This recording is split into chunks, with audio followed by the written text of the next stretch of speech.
നമസ്കാരം. Raf talk ഫുട്ബോളിലേക്ക് അവർക്കും സ്വാഗതം. വിനി ജൂനിയർ റയൽ മാഡ്രിഡ് വിട്ട് സൗദി അറേബ്യയിലേക്ക് പോകുന്നതാണ് നല്ലത്. ആർക്ക് നല്ലത്? ബാഴ്സലോണയ്ക്ക് നല്ലത്.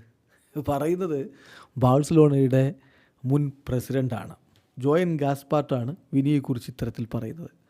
പോസിറ്റീവായിട്ട് പറയുന്നതാണ്. അതായത് വിനിയുടെ കളി മികച്ചതാണ്, അദ്ദേഹം അവിടെ റയലിൽ തുടർന്നാൽ അത് ബാഴ്സലോണയ്ക്ക് ബുദ്ധിമുട്ടാണ്. ഏറ്റവും ബെസ്റ്റായിട്ടുള്ള കാര്യം വിനി ജൂനിയർ സൗദിയിലേക്ക് പോകുന്നതാണ് ബാഴ്സലോണയുടെ പോയിൻ്റ് ഓഫ് വ്യൂവിൽ എന്നാണ് ജോയൻ ഗാസ്പാർട്ട് പറയുന്നത്.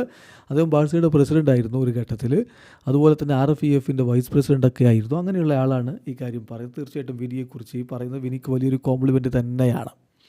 അദ്ദേഹം പറയുന്ന വാക്കുകളിലേക്ക് പോകാം. ആസ് എ ബാഴ്സ ഫാൻ ഞാനൊരു കാര്യം പറയട്ടെ. ഞാൻ പ്രതീക്ഷിക്കുന്നു വിനി ജൂനിയർ സൗദി അറേബ്യയിലെ ആ ഒരു ഓഫർ ആക്സെപ്റ്റ് ചെയ്യുമെന്ന്, അദ്ദേഹം അത് സ്വീകരിക്കുമെന്ന് ഞാൻ പ്രതീക്ഷിക്കുകയാണ്.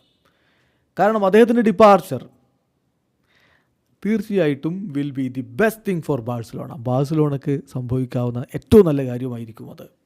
ചുരുക്കത്തിൽ എത്രത്തോളം വിനി ജൂനിയർ ഇമ്പാക്റ്റ് ഉണ്ടാക്കുന്നു എന്നുള്ളത് അദ്ദേഹം സമ്മതിക്കുകയാണ്. വിനി അവിടം വിട്ടു പോവുകയാണെങ്കിൽ, റയൽ വിട്ടു പോവുകയാണെങ്കിൽ അത് ബാഴ്സലോണയ്ക്കായിരിക്കും ഗുണം ചെയ്യുക എന്ന് പറയുന്നത്. എന്തായാലും സൗദി അറേബ്യയിൽ നിന്ന് വമ്പൻ ഓഫറൊക്കെ വിനി ജൂനിയറെ തേടി എത്തിക്കൊണ്ടിരിക്കുന്നുണ്ട്. ബട്ട് സ്റ്റിൽ അദ്ദേഹം റയലിൽ തന്നെ തുടരാൻ വേണ്ടി ആഗ്രഹിക്കുന്നു. അവിടെ ചരിത്രം കുറിക്കാൻ അദ്ദേഹം ആഗ്രഹിക്കുന്നു. ഇവിടെ അവസാനിക്കുന്ന ഫുട്ബോൾ ലോകത്തെ കൂടുതൽ വിശേഷങ്ങളുമായി റാഫ് ടോക്സ് എത്താം.